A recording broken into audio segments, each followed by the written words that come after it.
Hi guys, I want to share a few things, a few thoughts that I've been having lately. Probably about, maybe around 3 years ago, maybe 2 years ago, I took a trip with a friend of mine to Jamaica. And we actually went on a cruise. And actually, guys, I'll be honest, I had thought about canceling the cruise because I just wasn't 100% sure that, that's what I was supposed to be doing. But I went ahead and went. I went with an elderly lady. And, anyhow, God showed me a lot of things when I was there, when I was on this cruise. I know that a lot of people associate cruises with drinking and gambling and all that, but, I didn't want any part of it. I just didn't want to do those things. The reason why I wanted to go was to see new places.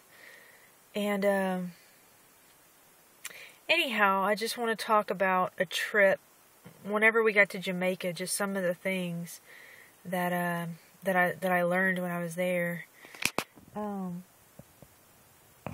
Okay, whenever I was in Jamaica, one of the things that just completely struck me about Jamaica was, I got to talk with some of the natives there, and they were telling me how resourceful the people are, how they can take a single leaf from a tree and find about 50 uses for it. I mean, literally, they make use out of just about everything. They make use out of, tree bark even. They were telling me that, a lot of times it was very far and very costly to get to a hospital, so they would literally, if someone broke their arm, they would make their own sling, using tree bark and things from trees and whatnot. And they would make their own medicine out of different plants and everything they used. They were very, very resourceful because, they were very poor. A lot of them were very poor. But, one thing that really struck me was, they talked about how they didn't have heart disease. They didn't struggle with diabetes because, they didn't have fast food. They don't have fast food, and everything they eat is pretty much grown from the ground. A lot of what they make is just very healthy, so they don't have these kind of issues that we have over here. Other things that were telling me that caught my interest, this girl was telling me that, we passed a lot of houses that were just, very tiny, tiny little shacks, very small houses. But she was saying that, a lot of the people were just really, really happy because even though all they had was this tiny little shack, they didn't have any debt. They had zero debt. They built their little shack and they were happy with it, and they didn't build up huge and huge and huge amounts of debt. And I just remember just thinking about how beautiful, first of all, Jamaica's probably, it's a gorgeous country. It's so green, and there are like just color everywhere, flowers of so many different colors, and it's just very beautiful, like naturally just gorgeous. Anyhow, I just remember contrasting. I couldn't help in my mind just contrasting mentally how they lived compared to how we live in America. And it just really, I felt like it was like a different world over there, just completely different, about how people could just be happy and be content with so little and be so resourceful and literally, and I couldn't, one guy was telling me that people, a lot of people even went to bathe in the rivers. They had waterfalls and people would bathe in the waterfalls, and I just, I couldn't help but contrast it to, we got back on the cruise and we're surrounded by all this luxury and it's just such a contrast. It was such a contrast. And I really gained a deep respect for a lot of the people that live there. Just a deep respect that they could be happy with what they had and they could be so resourceful. And, I started thinking, about, the Bible verse where we're told to be content with what we have. And, I see the debt that our country is in, this huge amount of debt. And, guys, if we would just learn to be content with what we had, then, America has so many resources. It's amazing how, the other day I was reading statistics on poor countries. I was reading the book Revolution and World Missions by K.P. Yohanan, and he was saying that some people literally live on $2 a day. Like, that's all they make. And I just started thinking, I spend $2 a day on a soda, and it just really hit home about the amount of waste that we incur. The other day I was I made a video about our financial system in America, about how it's on the verge of economic collapse because we want more than we're able to pay for. We build up these houses, we pay hundreds of thousands of dollars sometimes for houses that we can't even afford, and I just don't get it. I wish I could understand, but I don't. I just don't get it. Especially when there are so many people in the world that don't have anything. And Jesus tells us not to covet, and He tells us not to, He tells us to be content with the things that we have and to share what we have. And sometimes I just don't understand. I used to think a long time ago, that, it was my goal a long time ago to have a really nice house. It was my goal to, we define ourselves a lot of times by the things that we have, physically have. But Jesus wants to define who we are by what we have inside of us, not by the things that we possess. And, some days I really wish I had a megaphone. But I don't know what I could say. People would probably just start yelling at me because I just wish people could grasp that we don't need many of the things that we have. The other day I was reading a little kid's book. It was a book for children and the title of the book was God Wants Us to Share. And I thought, okay, here parents are buying their kids books about sharing, but I see few examples. I don't see examples of Christian adults coming together to share what they have. Often we try to talk about sharing with our kids, but are we being examples of that to others? Or is this just a vague concept for little kids? We have to practice what we preach, guys. I'm not trying to guilt trip anybody. I'm not saying it's wrong to own things. That's not what I'm saying. I'm just saying that I wish we could just all come to the perspective that we don't have to build something bigger and better. That we can just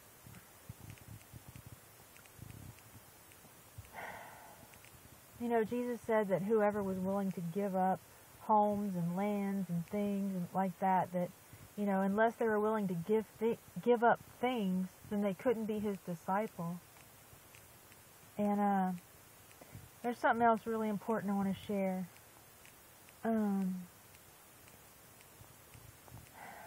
Whenever the tsunami hit in Japan several years ago, it was right after I had taken this trip or whatever.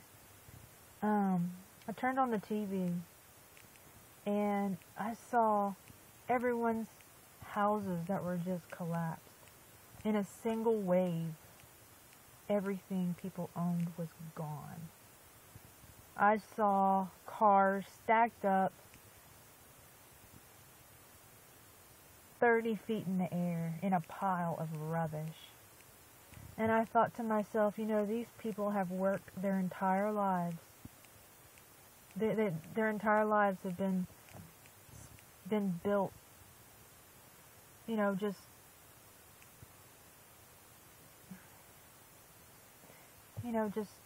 our entire lives often are just built upon getting more for ourselves. Not everybody, but guys, our entire lives often are just focused on just getting more stuff. Not everybody, and you know, but I just want people to be aware that in a single wave, in a single act of nature, everything we own, physically own, could be gone. Just wiped out, just gone. And that's why it's so important, guys, that we just not cherish our things, but that we look up to God, that we look to Him and let Him fill us with love. Because what matters in the end, guys, is what's in here. This is what matters. This is what we have to build, guys. We have to build our spiritual lives. We have to build a relationship with Jesus. And then He tells us to build relationships with our neighbors. He tells us to love our neighbors as ourselves. You know, the first church in the book of Acts was a community of people that loved each other. And Christ was at the head. And the whole purpose of this message isn't to guilt trip anybody at all. At all. You know, I own things. You know, I've learned one thing that Jesus showed me, though. Whenever I first came to Jesus, I felt like He was calling me to give up a lot of my things. And the thing is it was hard at first, but the second I gave up something, I felt a peace that I have never, ever, ever known in my life. Like He just filled me with peace. Because He showed me that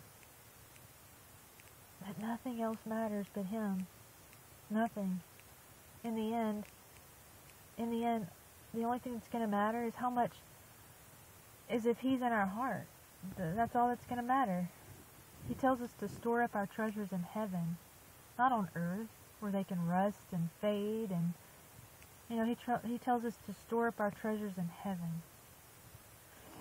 And I just wish I could just pound that into people's heads. Just how much our stuff does not matter. I just wish I could just...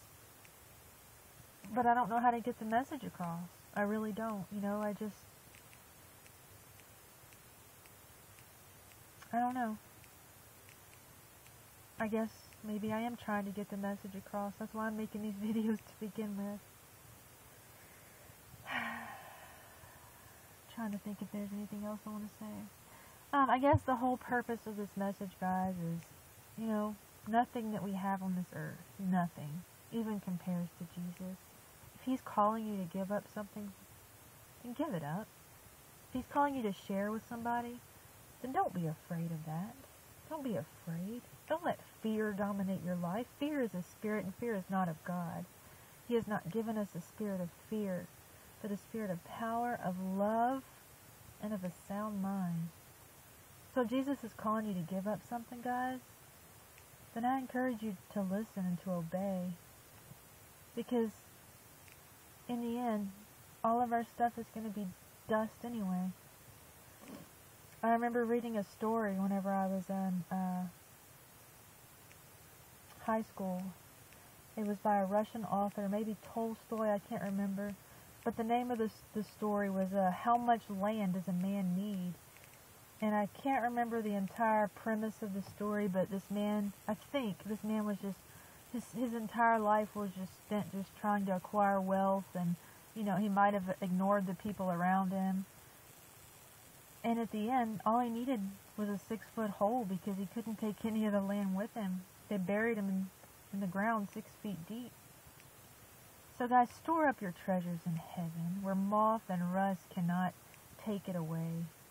I strongly encourage you today to seek out the Father, seek out His will, I encourage you with all that I am to clothe the naked, to feed the hungry. I encourage you to share your excess, to give away some of your excess to somebody that needs Jesus, and somebody that can say, you know, you just showed me a little bit of what Jesus is. You know, you gave out of your abundance to help someone else. And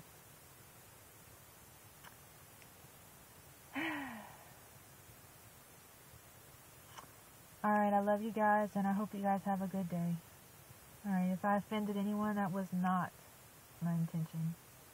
That wasn't my intention. I just want us to love each other more, and I want us to get along more, and I want us to share more. And, you know, if every person gave out of their abundance, every person gave out of their abundance, guys, I truly believe in all my heart that hunger could be wiped out. I truly believe that. That if we just were content with the little bit we have, instead of feeling that we need all this stuff, then I believe that I wouldn't have to see images of little babies that are just ravaged by hunger.